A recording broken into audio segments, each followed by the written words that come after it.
Olá, como vai? Estamos aqui para mais uma aula. Nós estamos estudando o módulo, Teoria da personalidade e do desenvolvimento humano. E o nosso curso de psicoterapia cristã aplicada à teologia é um curso maravilhoso. Um prazer ter você aqui, aluno, conosco mais uma vez, né? Muito bom a gente falar sobre isso, porque a nossa vida é um relacionamento de integralização, né? E através desse curso, tenho certeza que você tem aprendido grandes coisas, verdades, inclusive não só para a sua vida profissional futura, mas também você vai levar para a vida todo o conhecimento. Eu sou a professora Esther Santos e é um prazer estar aqui com você para mais uma aula. Vamos conversar um pouquinho, né? Vamos estar discorrendo o assunto. Hoje nós vamos falar sobre a teoria da personalidade no aspecto histórico, né? A sua história ao longo do tempo. Gostaria de convidar você a estar com sua apostila à mão porque nós estaremos falando dentro do contexto da apostila, né? Não fidedignamente como está escrito, porque nós temos a necessidade de falar um pouco mais a respeito. Hoje estaremos tratando apenas de 2 tópicos da apostila, que é o tópico 3 e o tópico 4, né? A respeito da teoria da personalidade segundo Sigmund Freud. Só que nós estaremos falando um pouco mais a respeito destes assuntos, para que o nosso alvo é trazer para você um entendimento dentro do assunto, está bem?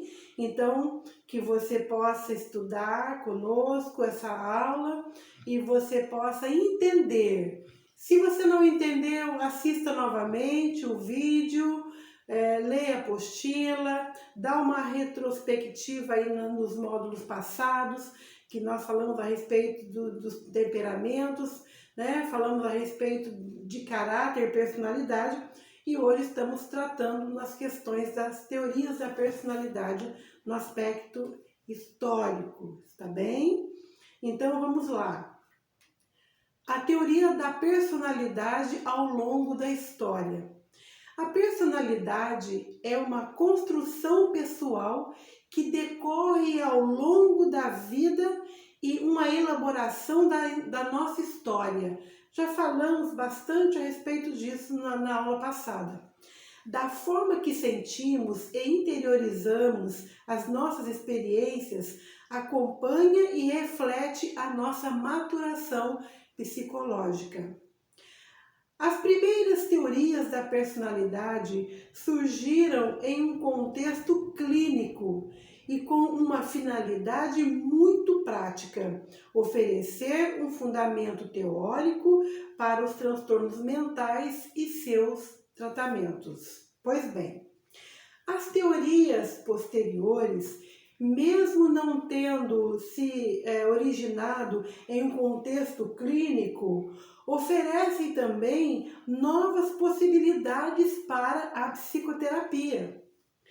Conforme já vimos na aula passada, a teoria da personalidade tem como característica entender o conjunto de sentimentos, valores das pessoas, podendo mudar o caráter ou aperfeiçoar o seu jeito de pensar em relação ao mundo e ao seu entorno. Pois bem, o desejo de desvendar mistérios da personalidade vem de muitos e muitos séculos, especificamente do século IV a.C., na Grécia Antiga. Hipócrates, considerado o pai da medicina, criou a teoria dos humores corporais. Nós estudamos isso na aula passada, que inspirou um médico filósofo romano de origem grega chamado Galeno a desvendar, a desenvolver as tipologias dos temperamentos, também vimos na aula passada. Galeno definiu 4 tipos de temperamentos primários. E quais foram eles? o sanguíneo, no qual o humor corporal é predominante do sangue, o colérico, caracterizado por ser facilmente irritável. Já o melancólico, mais sensível, né, e introvertido. E o temperamento fleumático é mais calmo e conciliador. Essas teorias incentivaram o surgimento de outros estudos que resultariam séculos mais tarde nas teorias da personalidade, mais precisamente no século XX, quando efetivamente psicólogos e psiquiatras, a fim de tratar os transtornos mentais, mergulharam fundo nas pesquisas, buscando embasamento teórico a respeito da personalidade. Dentre as teorias da personalidade mais conhecidas hoje estão as de Sigmund Freud e Carl Jung, que serão apresentados neste conteúdo, né? Hoje nós vamos estar falando apenas de Freud, nesta aula. Vamos ver então a teoria da personalidade segundo Freud. A teoria da personalidade segundo Freud é conhecida também como teoria psicanalítica, guarda bem isso. Teoria psicanalítica da personalidade, devido à psicoterapia prática defendida pelo neurologista austríaco Freud, Sigmund Freud. Freud é conhecido pela grande contribuição da sua teoria para o mundo da psicologia. Ele decidiu e dedicou grande parte da sua vida e seus esforços a respeito dos estudos da nossa mente. Freud é reconhecido como o pai da psicanálise graças às suas teorias. O mundo começou a dar importância para as terapias na questão da saúde mental do ser humano a partir daí, de uma forma um pouco mais acentuada. A teoria psicanalítica sustenta que a personalidade é o resultado da interação entre os conflitos internos e as demandas externas do ser humano. A teoria psicanalítica afirma que há impulsos e pensamentos da nossa consciência que guiam e marcam o nosso temperamento. Agora eu gostaria de chamar a sua atenção para deter o seu entendimento aqui nesta parte que eu quero explicar antes de nós entrarmos a respeito dos sistemas, está bem? Os 3 sistemas criados na teoria da personalidade segundo Freud. É importante que você entenda as questões da consciência, da pré-consciência e da inconsciência. Então vamos lá. De acordo com a teoria de Freud, a mente é composta por diferentes níveis e camadas. Então a nossa mente ela é composta por diferentes níveis e camadas. Guarde bem isto. Esses níveis têm o nome de inconsciente, pré-consciente e inconsciente. Consciente, pré-consciente e inconsciente. Cada camada ou cada nível tem uma informação concreta a respeito da nossa personalidade e a forma de como nos comportamos em relação às outras pessoas que lidamos com as quais nós lidamos no nosso dia a dia. Quanto mais profunda for essa camada, presta atenção aqui, quanto mais profunda for essa camada, mais informação oculta ela contém. Interessante isso aqui.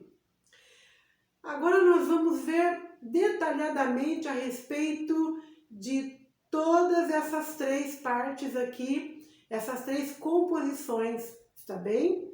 Vamos lá. O inconsciente. Vamos começar agora pelo consciente, antes de falarmos lá do inconsciente. O consciente é o nível mais visível dos nossos pensamentos. Podemos acessá-los através de um exercício de reflexão. Ele é a parte consciente da nossa mente. Por exemplo, o que você está pensando agora? Esse seu nível de raciocínio é o consciente. Então, ele é a parte consciente da nossa mente que engloba os nossos desejos, ideias mais explícitas. Ele atua no momento presente da nossa vida, no aqui e no agora. O pré-consciente. O pré-consciente é a ligação entre a consciência e a inconsciência, tendo uma parte visível e outra parte não. Na pré-consciência, ou seja, no pré-consciente, estão concentrados os conhecimentos armazenados e memórias que a pessoa pode acessar facilmente. Então, na pré-consciência estão armazenados as memórias, os pensamentos que a pessoa pode acessar com facilidade. Ela retém informações lá no pré-consciente. Aqui retém informações que podem ser acessadas a qualquer momento através do processo cognitivo, ou seja, pensamento, sentimento e emoções, que são os pensamentos, repetindo aqui, os sentimentos e emoções. Quando falamos do aspecto cognitivo, estamos falando dessas três partes, que é o pensamento, o sentimento e as emoções. A pré-consciência é a preparação para a transferência de informações. Inclusive, uma das ferramentas da terapia psicanalítica é baseada em levar os conteúdos do inconsciente, da camada mais profunda, vamos colocar assim, ao pré-consciente, para que o consciente possa acessá-las. Entendeu aí? Agora, o inconsciente. Como é o inconsciente? Para Freud, o inconsciente é o desconhecido, o inacessível da mente humana. Não se sabe com certeza o que ocorre nessa camada da nossa mente. Para Freud, o inconsciente influencia de forma acentuada na nossa personalidade. Então, o inconsciente, ele influencia, de uma forma acentuada a nossa personalidade. Guarda isso aí. O inconsciente engloba os conteúdos relacionados com as experiências vividas, traumas pessoais e os impulsos animais. O inconsciente é a soma das nossas memórias, é o depósito das experiências da vida. É importante que você entenda isso. Pois bem, ele é um reservatório. Imagine um reservatório. Ele é um reservatório de sentimentos, pensamentos, impulsos e memórias que estão fora da percepção do consciente.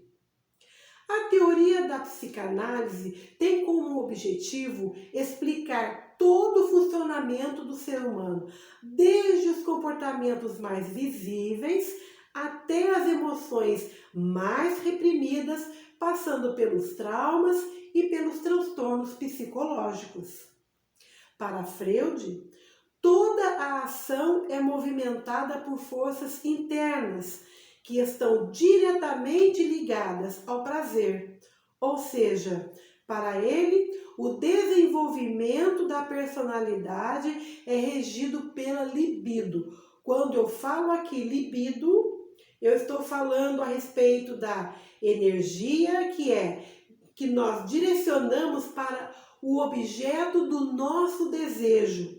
Para Freud, a libido é a energia que provém das pulsões, ou seja, dos instintos que afetam o nosso comportamento. É importante você entender aí.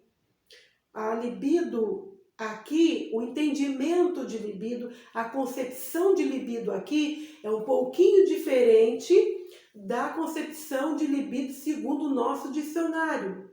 Nós estamos falando das questões puramente sexuais. Não, estamos falando de tudo que é objeto do nosso desejo, está bem? A personalidade é desenvolvida no indivíduo quando criança, tendo como motivadores primários os impulsos sexuais e agressivos. Nós já falamos um pouquinho também sobre isso aqui na aula passada. A fim de explicar sua teoria, Freud subdividiu a estrutura da personalidade em 3 sistemas. Quais são eles? Nós já falamos também aqui na aula passada e vamos falar agora de uma forma um pouquinho mais profunda. Lembra que eu falei para vocês? Vamos passar aqui pelo id, ego e superego e na próxima aula estaremos falando sobre isso, lembra? Então, hoje a gente vai falar um pouquinho mais a fundo a respeito de cada um deles. O que é o id, o ego e o superego. Como que essas 3 partes, esses 3 sistemas da estrutura emocional, a estrutura da personalidade funciona. Vamos lá. O id. O id é a fonte de energia psíquica ligada à impulsividade. Guarda bem a diferença entre um e outro.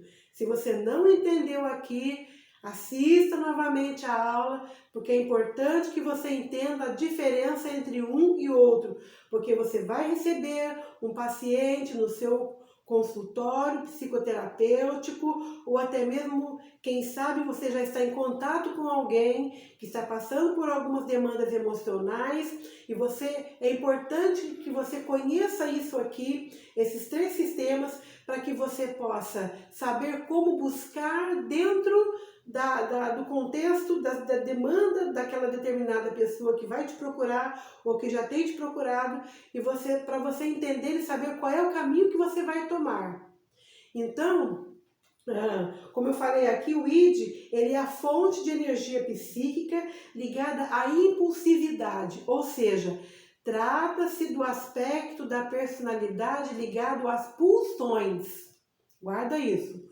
O id seria o sistema original da personalidade ligada às ações primárias e às pulsões inconscientes, ou seja, satisfações e prazeres corporais. Entendendo que o id, ele é totalmente inconsciente e consiste nos desejos orgânicos pelo prazer, vontades e pulsões primitivas.